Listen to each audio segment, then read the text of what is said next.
Welcome students. Matrix chapter का हम and कर चुके हैं। अब हम एक न्यू चैप्टर डिटरमिनेंट्स स्टार्ट करते हैं। डिटरमिनेंट स्टार्ट करते हुए आप अपना टोटल फोकस मेरी जो मैं समझाने की कोशिश कर रहा हूं उस पर फोकस कीजिए। सबसे पहले मैट्रिक्स के बारे में हल्की फुल्की बात करते हैं। जैसे कोई भी मैट्रिक्स सपोज करो 2 into 3 ऑर्डर की है, तो 2 into 3 ऑर्डर जिसमें रो और कॉलम इक्वल नहीं है उसको हम डिटरमिनेंट्स में कन्वर्ट नहीं कर सकते। किसी भी मैट्रिक्स को डिटरमिनेंट्स में कन्वर्ट तभी कर सकते हैं जब रो और कॉलम इक्वल हो। जब रो और कॉलम इक्वल होंगे तो हम ऐसी मैट्रिक्स को डिटरमिनेंट के द्वारा भी डिनोटेड कर सकते हैं। सपोज 1 2 3 2 3 4। अब इस मैट्रिक्स में 2 रो 3 कॉलम है, इसको नो चेंज डिटरमिनेंट,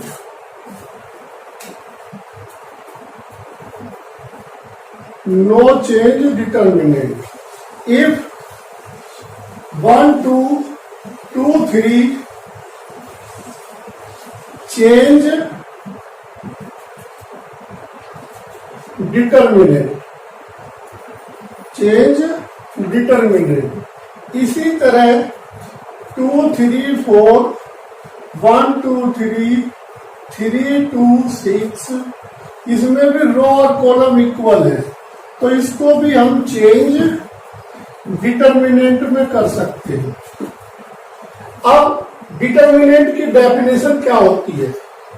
सबसे पहले एक यूनिक शब्द है जो मैं आगे क्लियर करूंगा। यूनिक का इट मीन्स डिटरमिनेंट में किससे रिलेटेड है। Unique value associated with A square matrix. यदि हमारी कोई भी स्क्वायर मैट्रिक्स है तो हम उसको डिटरमिनेंट में कन्वर्ट कर सकते हैं। जब डिटरमिनेंट में कन्वर्ट करेंगे और उसको एसोसिएटेड करेंगे तो उसकी वैल्यू जो आएगी वो यूनिक आएगी। तो अब हम व्हाट इज डिटरमिनेंट, तो व्हाट इज डिटरमिनेंट पर आते हैं। What is determinant? Unique value associated with A square matrix.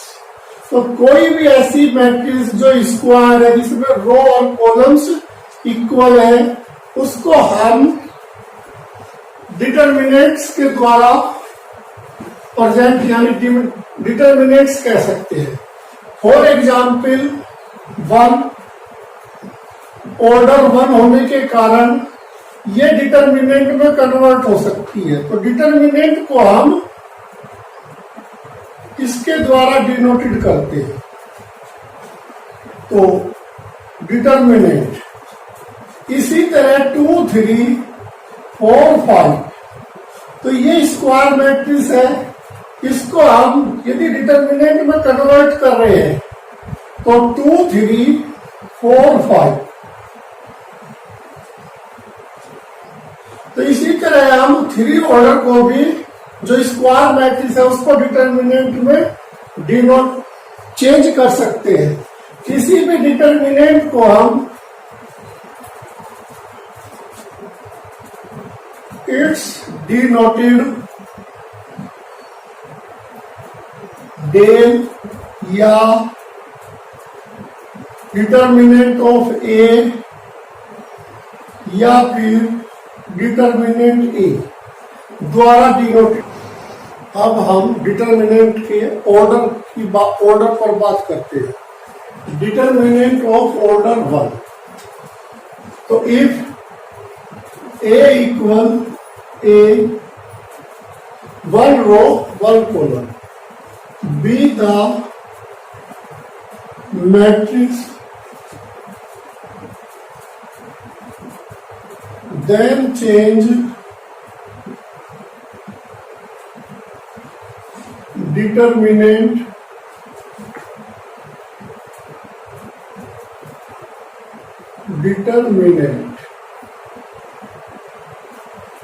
तो द वैल्यू ऑफ डिटर्मिनेंट, तो 1 रो 1 कॉलम होने के कारण इसका डिटर्मिनेंट वैल्यू ए, ओनली 1 होगा, ए होगा। तो for example 2 equal determinant of 2, तो the value of determinant A equal 2। तो अब हम next heading determinant of order 2, suppose 2 3 1 2, ये एक ऐसी मैट्रिक्स यानी स्क्वायर मैट्रिक्स है ऑर्डर 2 की। अब इसको हम 2 3 1 2, तो इसे डिटर्मिनेंट 2 ऑर्डर में चेंज करते हैं, तो डिटर्मिनेंट इक्वल। तो इसकी वैल्यू गिवन करने के लिए पहले हम 2 3 1 2, तो इस क्रॉस मल्टीप्लिकेशन करते हैं इनकी आपस में। तो जब 2 की 2 से मल्टीप्लाई करेंगे तो 2, बीच में माइनस साइन 1 की 3 से, तो इसकी डिटर्मिनेंट वैल्यू -1। तो 2 ऑर्डर की डिटर्मिनेंट वैल्यू गिवन करने के लिए हम क्रॉस मल्टीप्लिकेशन करते हैं और बीच में साइन माइनस यूज करते हैं। अब हम determinant of order 3, determinant of order 3, तो इसमें 3 रो 3 कॉलम्स, डिटर्मिनेंट्स सपोज करो A11 A12 A13 A21 A22 A23 A31 A32 A33, ये 3 ऑर्डर की मैट्रिक्स है।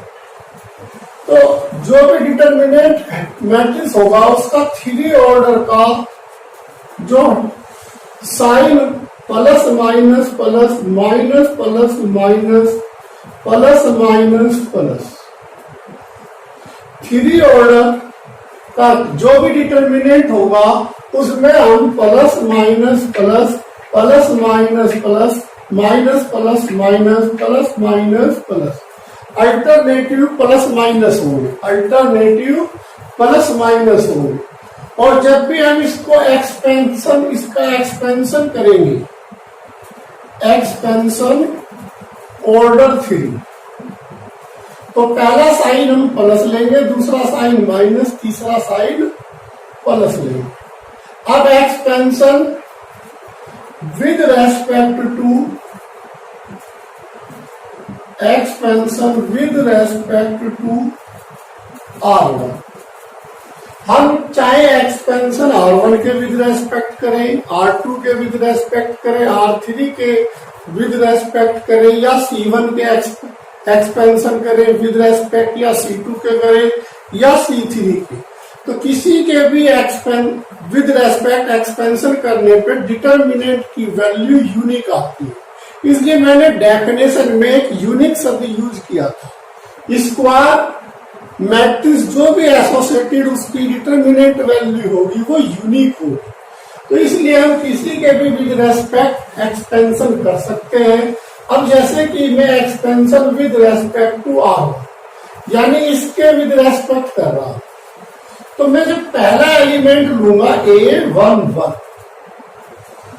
तो A11 में जब लूंगा तो ये हमारा R1 है, ये हमारा C1। अब हमारी ये जो 2 एलिमेंट है इनकी आपस में क्रॉस मल्टीप्लिकेशन हो जाएगी। कहने का इट मीन्स है ये, अब इनकी क्रॉस मल्टीप्लिकेशन हो जाएगी। A22 A33 minus A32 A23। अब दूसरा साइन हमारा क्या है, माइनस, तो हम माइनस लेंगे। A12 A12, अब हम A12 को दोनों तरफ से कवर कर देंगे, रो में से भी और कॉलम में से। तो इसकी मल्टीप्लाई इससे A21 A33 माइनस इस वाले की मल्टीप्लीकेशन इससे, ये हमने कवर कर रखा है। तो A31 A23 अब हम ये वाला लेंगे, इसके ऊपर साइन है प्लस का A13।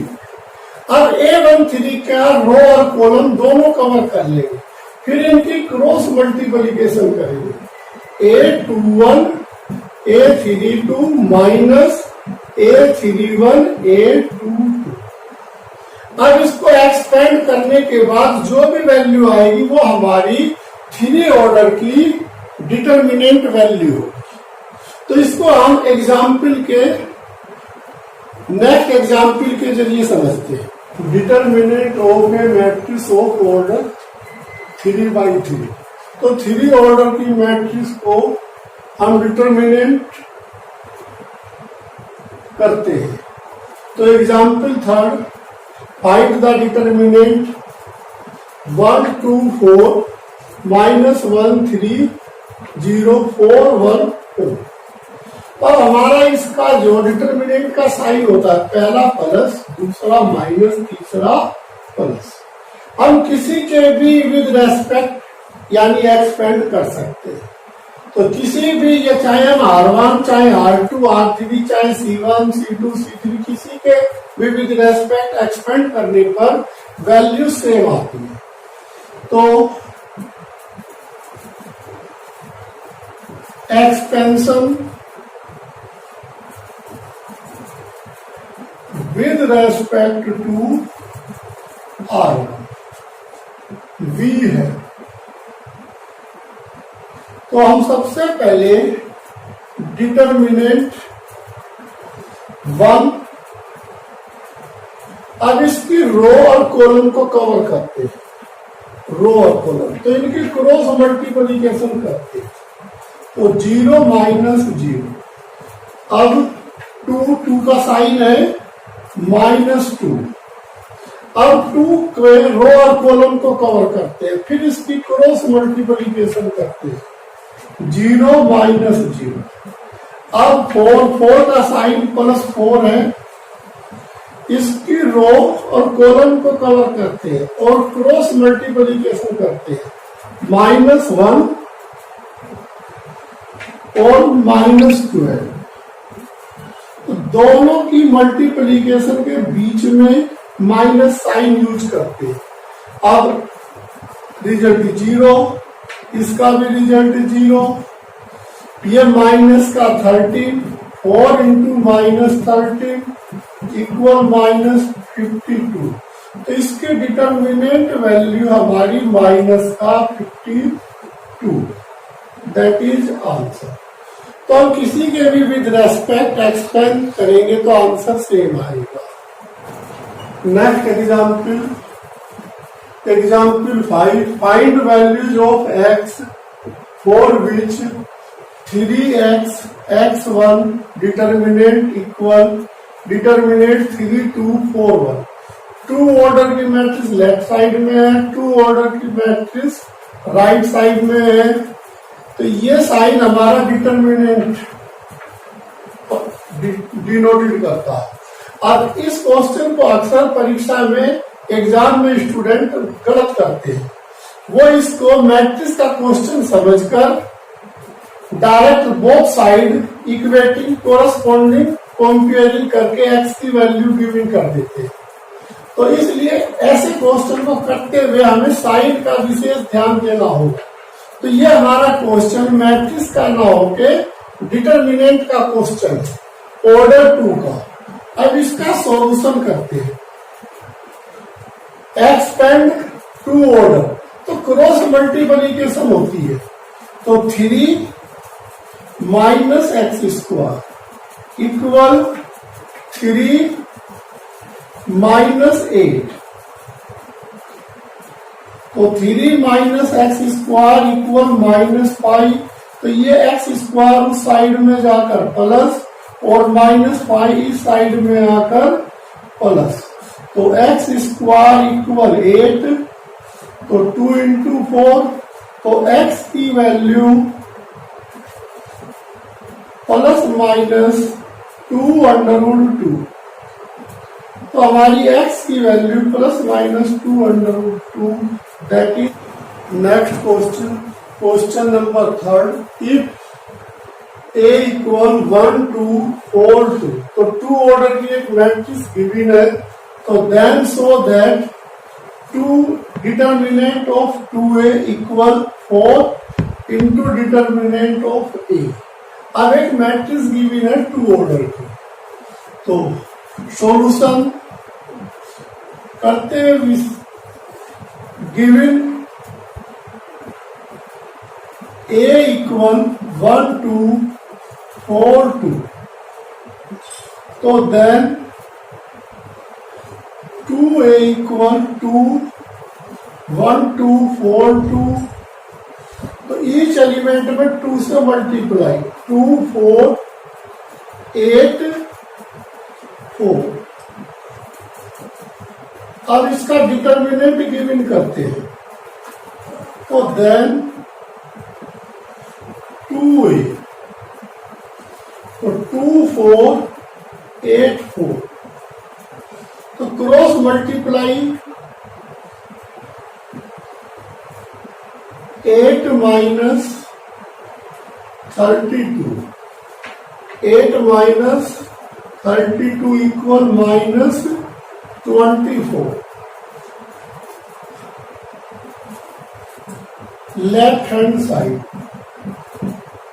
अब राइट हैंड साइड,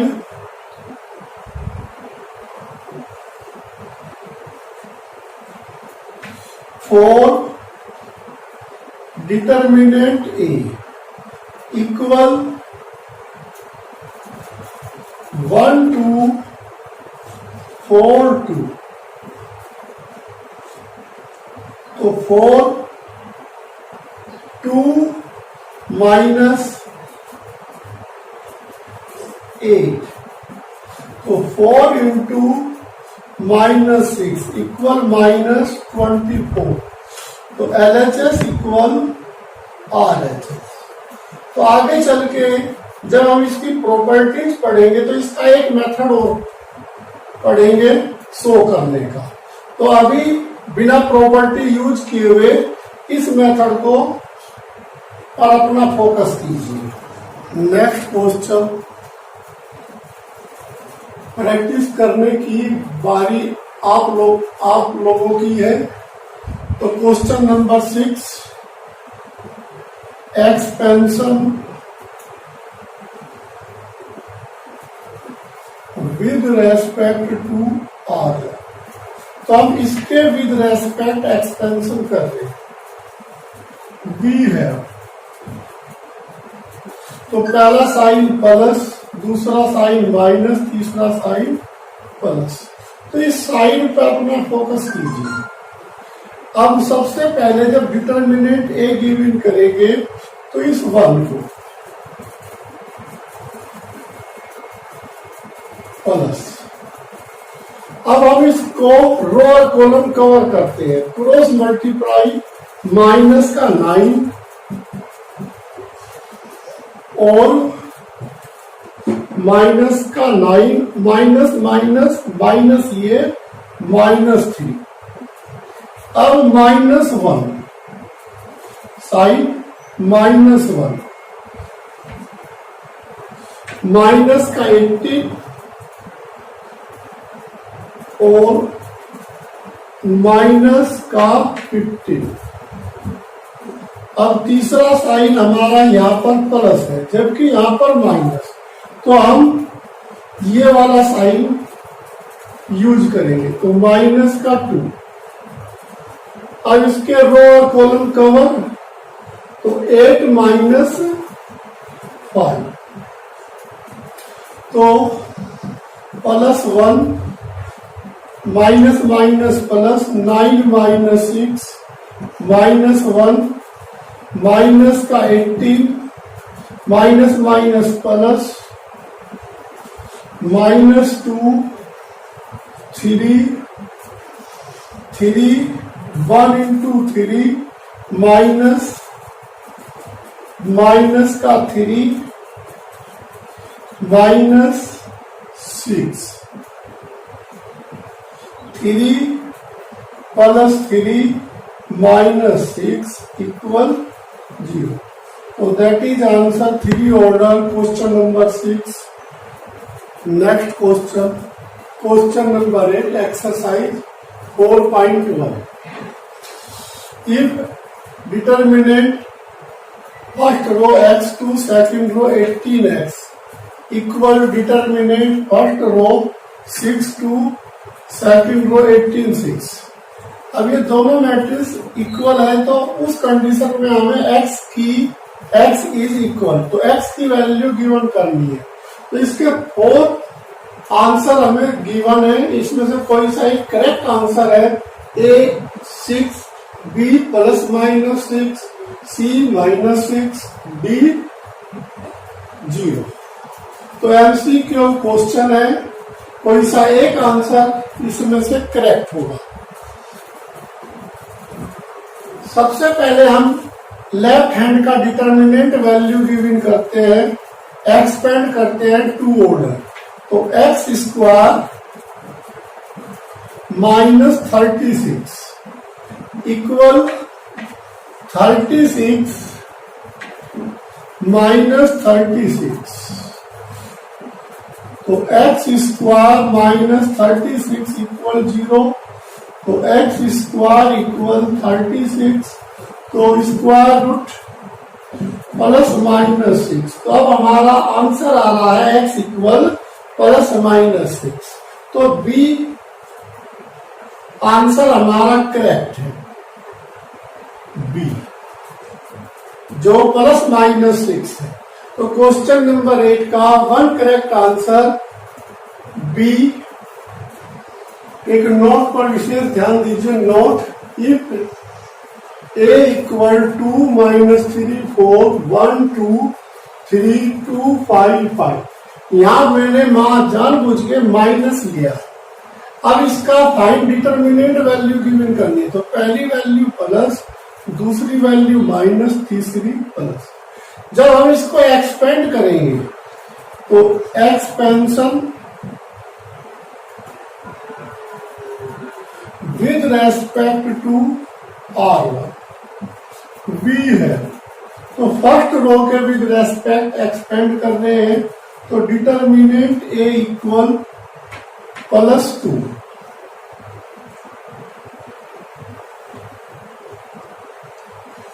-15. अब यहां पर माइनस और माइनस यहां पर, तो यहां पर हम प्लस साइन यूज करेंगे.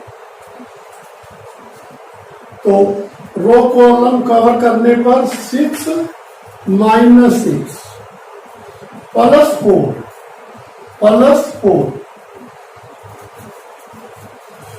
5 -4. तो माइनस का 6 0 प्लस का 4 इक्वल -2. तो डिटरमिनेंट वैल्यू -2.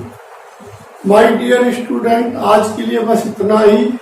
ये चैप्टर हमारे CBSE बोर्ड के लिए बहुत ही इम्पोर्टेंट चैप्टर है और बहुत ही कॉस्टली चैप्टर भी है. इसमें से 6 नंबर का एक क्वेश्चन एवरी ईयर आता है. प्रैक्टिस करने की बारी आपकी है. प्रैक्टिस कीजिए, हार्ड वर्क कीजिए, जिससे कि ये चैप्टर बहुत ही अच्छी तरह से तैयार हो सके.